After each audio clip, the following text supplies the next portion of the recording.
ये जीव जब संसार में आया तो इसको दो दिशाओं में जो है चलना अनिवार्य हो गया। जैसे एक वृक्ष को जब आप रोपित करते हो तो वो दो दिशाओं में चलता है। एक दिशा जो होती है वो ऊपर की ओर होती है और उसकी एक दिशा जो होती है वो नीचे को जाती है, अर्थात जो जड़ भाग है वो नीचे को जाता है और अंकुरित भाग जो है वो ऊपर को चलता है। ये वृक्ष तुम्हें सबक दे रहा है, क्योंकि जीव जो है वो भगवान का बीज ही तो है। जैसे अभी आपको एक नींबू का बीज दिया जाए तो उसमें आप जो है एक विशाल वृक्ष देख लेंगे। अच्छा, देखते नहीं हो तो उसको बोते क्यों हो? आपको दिखाई दे रहा है कि इस छोटे से बीज के भीतर क्या छिपा है, एक जो है विराट वृक्ष छिपा हुआ है। लेकिन किसी छोटे बालक को दे दो तो वो तो गुटैया बना करके खेल लेगा, बर्बाद कर देगा। उसे दिखाई दे रहा है क्या? ठीक ऐसे ही जो साधक होते हैं ना, हाँ, उनको अपना ये बीज, जीव रूप बीज, समझ रहे हैं कि नहीं? खुलना जो बीज है वो छिपा हुआ वृक्ष है, नहीं है? जो बाजार में बिक रहा है बीज, खुलना ही तो बिक रहा है। अब वो खुला हुआ बीज छुपा हुआ वृक्ष है कि नहीं? ठीक ऐसे ही तुम्हारा जो अपना जीवत्व तुम्हें दिखाई दे रहा है, इसमें वो विराट जो है भगवान छिपा है। थोड़ा रोक दो इसको, रोक दो। हमको दिखाई दे रहा है कि हम जीव हैं, एक दिन संसार से चले जाएंगे। इसके पीछे जो है कौन छिपा हुआ है? हाँ, वो विराट हमारा प्रभु छिपा हुआ है। इसीलिए तो बीज दिख रहा है। खुले में जो है जीव हो, लेकिन इसके पीछे पर्दे में तुम जीव नहीं हो, तुम ब्रह्म हो। तो तुम्हें ब्रह्म तक की यात्रा करना है और दूसरी यात्रा क्या करने हैं? इस संसार में जो है आवश्यकताओं की पूर्ति करना है। ये दो दिशाओं की यात्रा एक साथ जो करना जान जाता है, बस संसार में उसी का आना सार्थक हुआ है। बाकी तो सब व्यर्थ जीवन जी रहे। आवश्यकताएं केवल जो है कितनी होती हैं? देख लो, प्राण की आवश्यकता है केवल भोजन, है कि नहीं? और बदन की आवश्यकता है केवल कपड़ा। थोड़ा सा जो है छुपने के लिए, बरसात गर्मी आदि जो है बचने के लिए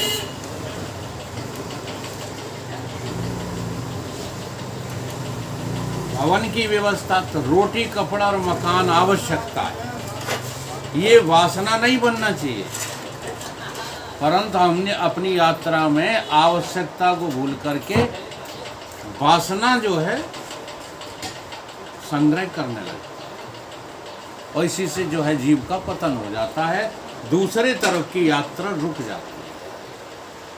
तो महाराज जी ने एक पद लिखा है, बहुत अच्छा पद है। था तुम्हें इस ओर आना और तुम उस ओर धाये। तुम्हारा जन्म इसलिए हुआ था कि तुम भगवान की तरफ चलते, परंतु तुमने भगवान की तरफ न चल करके मुंह किधर कर दिया? मृत्यु की तरफ भागने लगे। तुम्हें अमरता की तरफ चलना था और तुम्हें कहाँ अमरता दिखाई देने लगी? मृत्यु की तरफ तुम्हें अमरता दिखाई देने लगी। था तुम्हें इस ओर आना और तुम उस ओर धाये। कैसे? कि मानकर अपने को अपूर्ण इधर ध्यान दे, उधर ध्यान क्यों चला जाता है आप लोग? मान करके अपने को अपूर्ण, क्या मानते हो अपने को? पूर्ण मानते हो कि अपूर्ण? पूर्ण केवल ब्रह्म है, पूर्ण केवल जो है भगवान है, बाकी कोई पूर्ण नहीं है। ठीक, अब तुम भगवान तो अपने को मानते नहीं, तुम क्या मानते हो अपने को? जीव। अपूर्ण मानकर अपने को अपूर्ण, लेकिन चाह किसकी है? पूर्णता की, चाह की। अब एक गजब हो गया, घड़ा अपने को घड़ा मान बैठा, अब घड़ा मान करके ढूंढने चला मिट्टी को, तो घड़ा मिट्टी कभी पाएगा? कभी नहीं पाएगा। दूसरे घड़ा तो मिल जाएंगे उसे, समर्थ घड़े मिल जाएंगे, समर्थ मकान मिल जाएगा, लेकिन मिट्टी मिलने वाली नहीं, क्योंकि मानना ही जो है प्रारंभ कहाँ से किया है? अपूर्णता से। तो बात ये है कि गुरुदेव की वाणी को हम पहले माने। क्या माने? कि हम भगवान हैं, भगवान के अलावा और कुछ भी। अच्छा, ये बात जमती नहीं है किसी भी तरीके से। क्या नाम इनका? कामता। जमती ये बात, इसलिए गुरु के प्रति अविश्वास बना रहता है। हम केवल गुरु घात करते हैं, यहाँ गुरु कभी नहीं बनाते। हम गुरु के साथ अपघात करते हैं।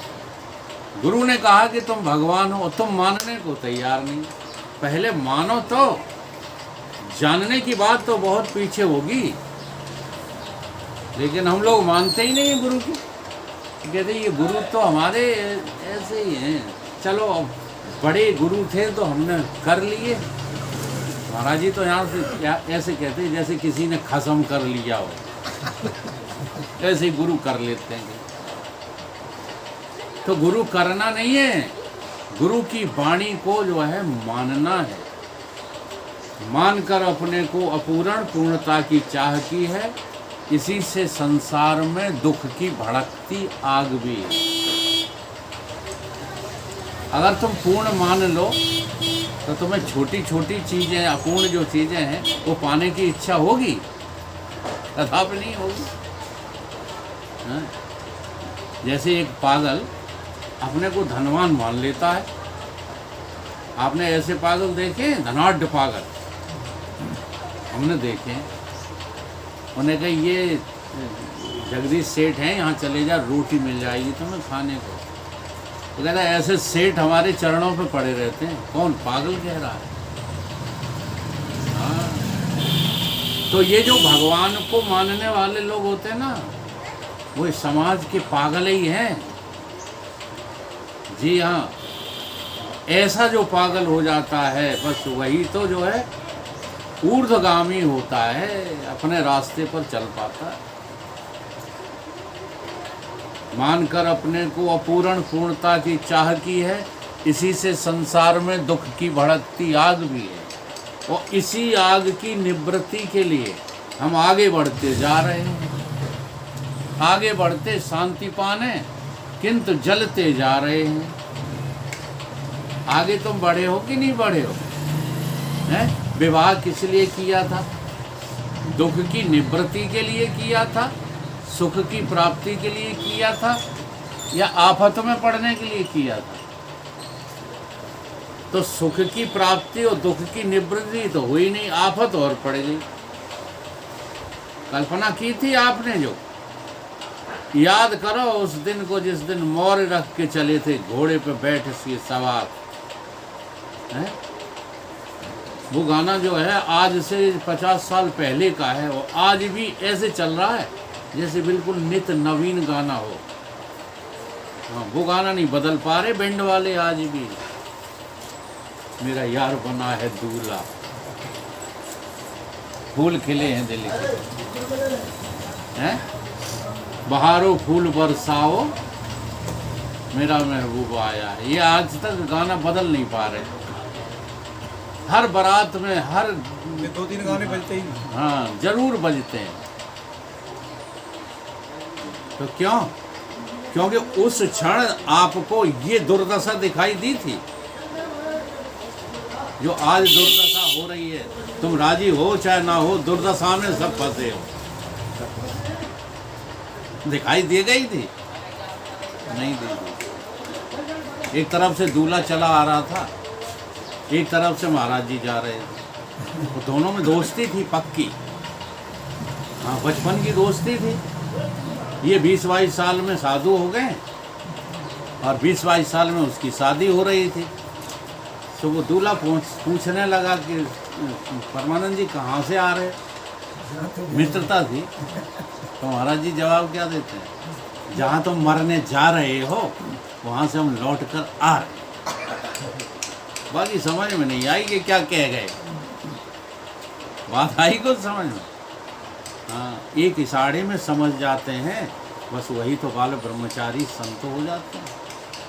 और दूसरे को जो है ठोकर पे ठोकर लगती है, तब भी कुछ समझ में आता नहीं है और दुर्दशा करा करके दम तोड़ देते। तो चलो वैसे नहीं समझ में आई तो ठोकरों से तो समझ लो, है ना? अब क्या हुआ देख लो, अब भी जरा ये मार्ग उल्टा हो गया है। उन्नति के मार्ग में सूल हैं तुमने अवनति के लगाए। तो था तुम्हें इस ओर आना और तुम उस ओर आगे चले जा रहे हो, देखते भी नहीं। देखो जरा, हो प्रकाशक सर्व के पर दृश्य ही हो मान बैठे। तुम जो हो इस सारे दृश्य जगत के प्रकाशक हो कि तुम जो है ठाकुर हो, ब्राह्मण हो, पति हो, पत्नी हो, बेटा हो, बेटी हो, ये सब हो तुम, कि इनको तुम प्रकाशित कर रहे हो। अपने देह में आकर के इसका चिंतन किया करो। 3.5 हाथ का शरीर जो है तुम हो या तुमसे प्रकाशित हो रहा है? इंद्रियां तुम हो या तुमसे प्रकाशित हो रही हैं? अब देखो जो जो हम नाम ले रहे हैं, आँख, नाक, कान, मुंह, ये सब इंद्रियां तुम हो? क्यों नहीं हो? क्योंकि ये जो है थोड़ी देर बाद गायब हो जाएंगे। प्राण आदि, मन, बुद्धि, चित्त, अहंकार, ये तुम हो? ये भी तुम नहीं हो। ये सब तुमसे जो है हैं। ये प्रकाशित होने का अर्थ क्या है? अगर तुम हो तो ये सब हैं और तुम नहीं हो तो ये नहीं है। जैसे नींद में तुम नहीं हो, नींद में तुम्हारा विलय हो गया तो इंद्रियां हैं, प्राण है, देह है। अच्छा पत्नी तो होगी, पति होगा, बालक होंगे, बेटा, ये दुकान है नींद में।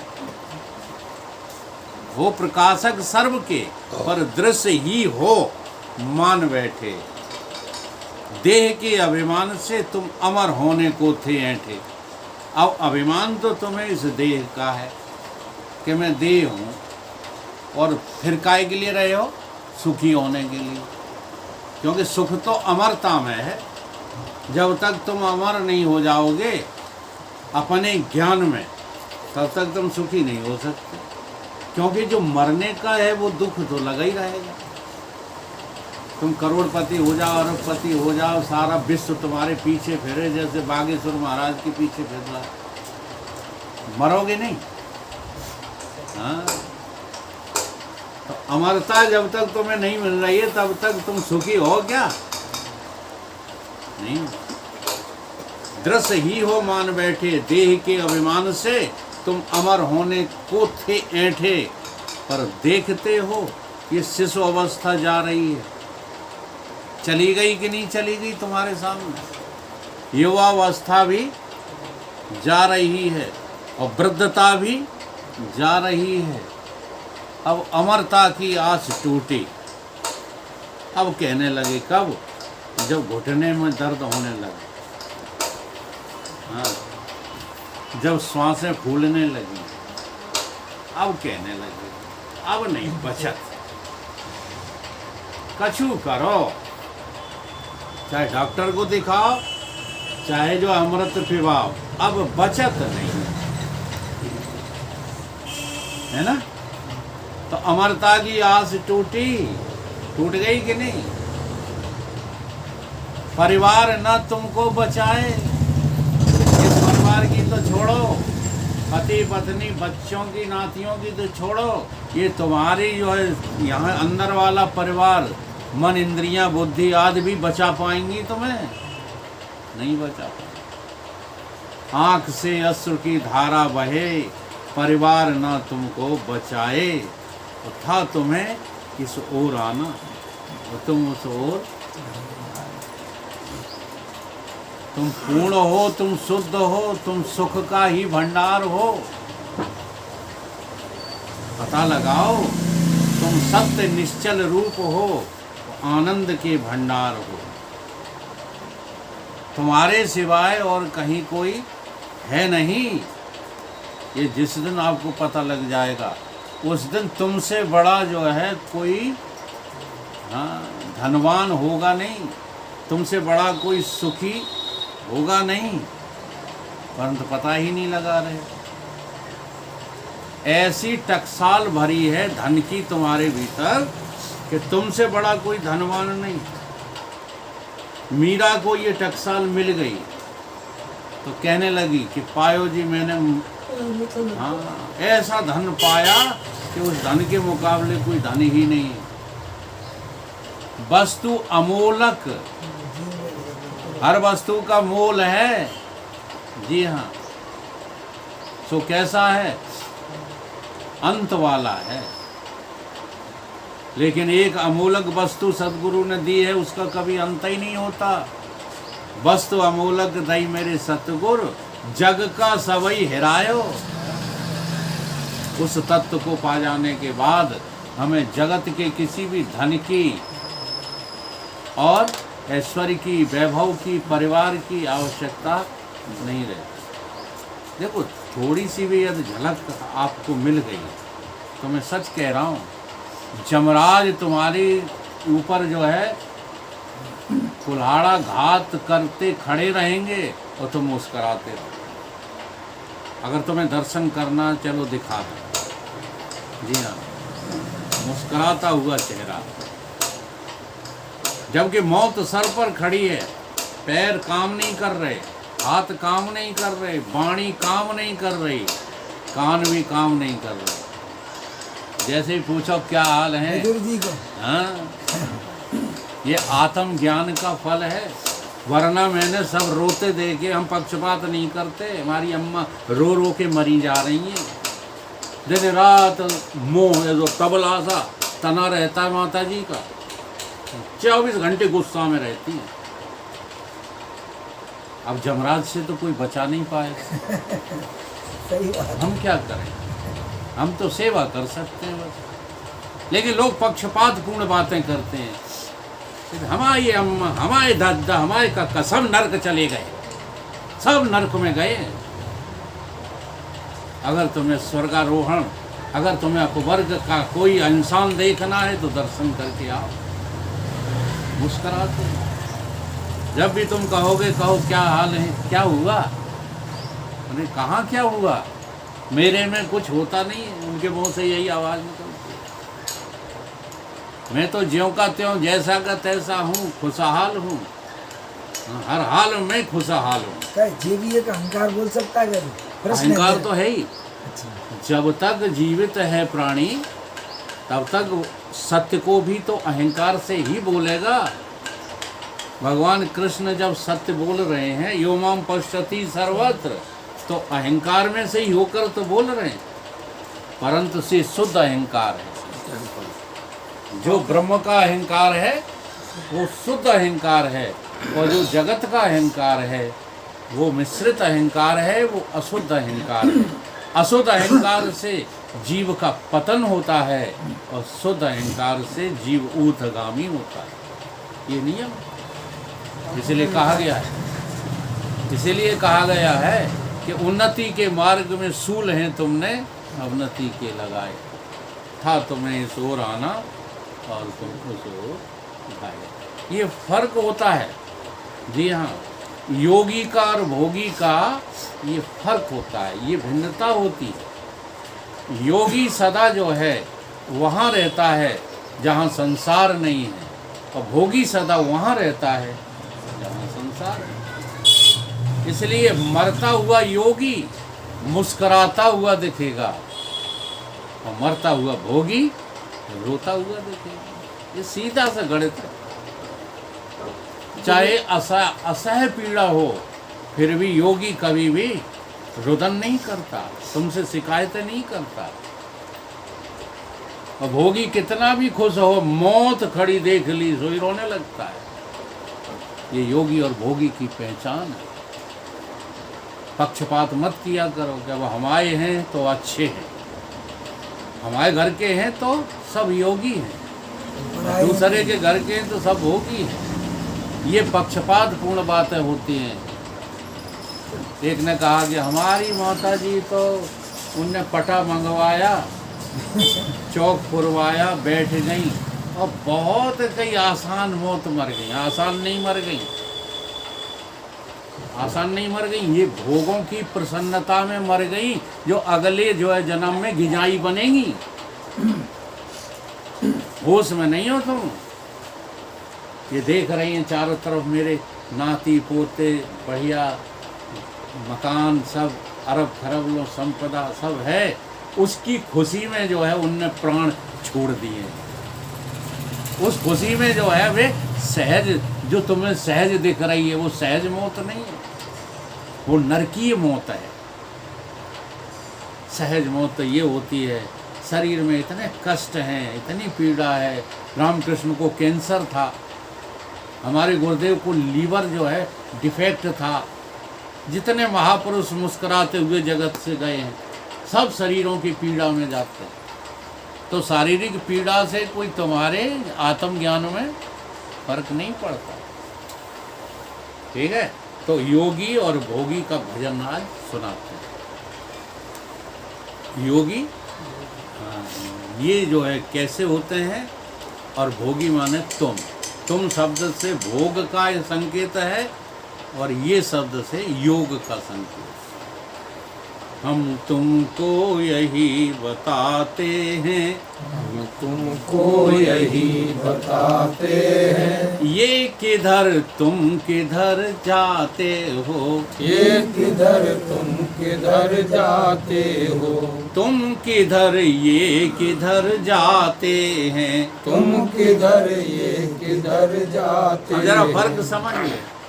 तुम गर्व पूर्वक कहते हो, तुम गर्व पूर्वक कहते हो, यह भी मेरा, दुकान भी मेरी, जमीन भी मेरी, पुत्र पुत्रियां भी मेरे। तुम गर्व पूर्वक कहते हो, तुम गर्व पूर्वक कहते हो, ये भी मेरा वो भी मेरा, ये भी मेरा वो भी मेरा, ये प्रभु से कहते तू ही तू, ये प्रभु से कहते तू ही तू, ये भी तेरा वो भी तेरा, ये भी तेरा वो भी तेरा, ये सुगति तुम कुगति पाते हो, ये सुगति तुम कुगति पाते हो, तुम कुगति ये सुगति पाते हैं, तुम कुगति ये सुगति पाते हैं, तुम किधर ये किधर जाते हैं, तुम किधर ये किधर जाते हैं, तुम बंधन तोड़ नहीं सकते, तुम बंधन तोड़ नहीं सकते, तन धन के अधिकारी बनकर, तन धन के अधिकारी बनकर नहीं तोड़ पा रहे। देखो जीते जी छोड़ने में जो मजा है वो मरकर छोड़ने में जाने में कैसे मिल जाएगा? जब मरोगे तब तो रोगे इन सब चीज़ों के लिए। इसलिए जीते जी छोड़ दो, ये मेरा है ही नहीं, है कुछ नहीं, लात मार दो। अच्छा क्या तकलीफ है लात मारने में? परंतु तुम दोष देखते हो लात मारने वालों में, तुम उनका अनुकरण नहीं करते। इतनी मौज है तुम्हारी, थोड़ी अपशब्द मिलते हैं बस सुनने को, केवल अपशब्द मिलते हैं। तो अपशब्दों को तो हम जिंदगी से सहते आए हैं। जब नौकरी करने गए तो वो अफसर जो है गाली दे रहा था, ठीक है। जब काम करने गए तो मालिक गाली दे रहा था। जब छोटे थे तब माता पिता गाली देते थे, सब गाली तो खाते आए हैं। तो अपशब्द सुनने में उतना पीड़ा नहीं है, उतना कष्ट नहीं जितना तुम्हें मृत्यु में जाने में होगा। समझ रहे हैं कि नहीं? तो थोड़े अपशब्द सह लो और मस्त हो जाओ ना। बस इतना ही घर वाले तुमसे कहेंगे जब तुम रोटी खाने जाओ। ये कहेंगे काय करता, काय पिताजी, काय गद्दा, तुम्हें शर्म नहीं आती, केवल खाने आ जाते। वही मुझे बस सुनने को मिलता है, बाकी मौज ही मौज है। हाँ, आज हिंदू संस्कृति में इतनी मर्यादा तो अभी बनी हुई है कि तुम्हें कोई रोटी के लिए भगाएगा नहीं। तो इसमें तो बेशर्माई ला दो, हाँ, और सबको लात मार दो। बहुत आसान काम है लात मारना, परंतु तुम्हारी मोह आसक्ति तुम्हें नहीं छोड़ रही। तुम दोष देते हो औलाद को, संतान को, संपत्ति को तुम दोष देते हो। तुम खुद चिपके हो, तुम बंधन तोड़ नहीं सकते, तुम बंधन तोड़ नहीं सकते। तन धन के अधिकारी बनकर, तन धन के अधिकारी बनकर, ये प्रभु का सब कुछ समझ रहे, ये प्रभु का सब कुछ समझ रहे।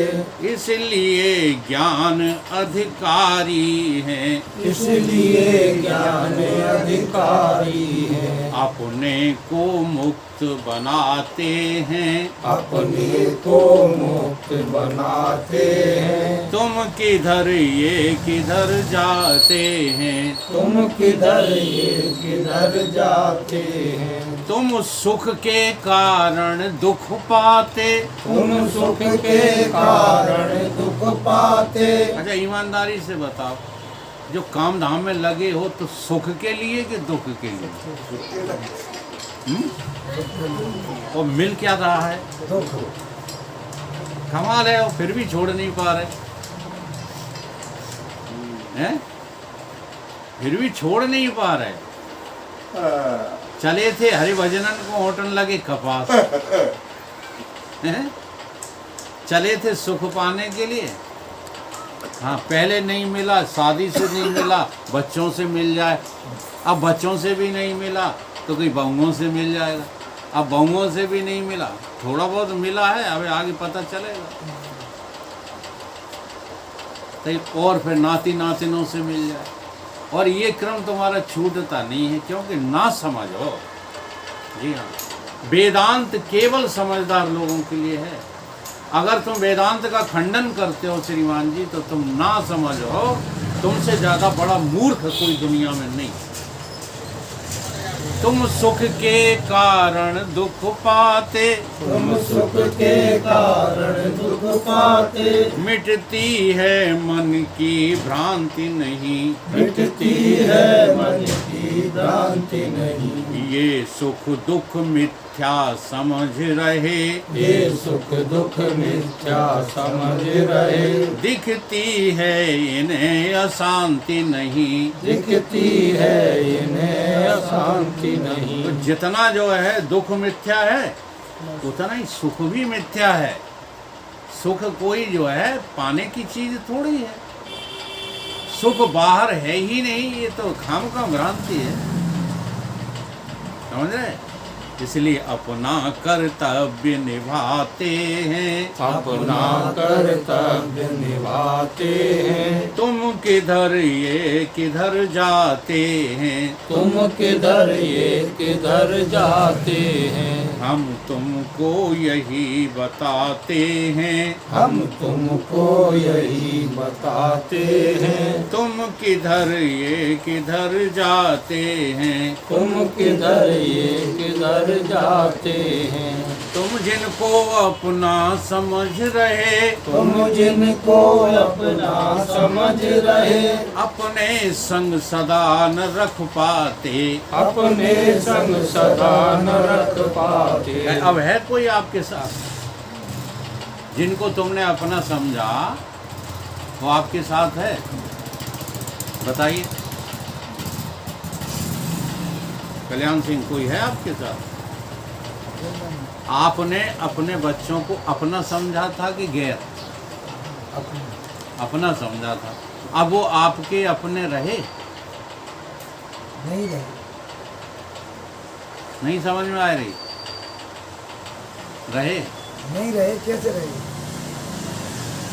हम पूछ रहे हैं, फिर मूल कारण का है वो समझने सुत का। मात पिता नहीं तब लो अवलाल नजीक नहीं जब। जिस दिन शादी हुई ताई दिन पराया हो गया। तुम जिनको अपना समझ रहे, अपने संग सदा न रख पाते। तुम जिनको अपना समझ रहे। अपने संग सदा न रख पाते। तुम जो है थोड़ा कमा रहे होगे तो मैं जानता नहीं हूँ। हाँ, तुम्हारे बच्चों को तुमसे कुछ अर्थ की जो है व्यवस्था बन रही होगी, तो हम कहते नहीं हैं। नहीं, सच कह रहा हूँ कि जिनको तुमने अपना समझा, वो तुम्हारे पैरों पे हाथ रखने को तैयार नहीं।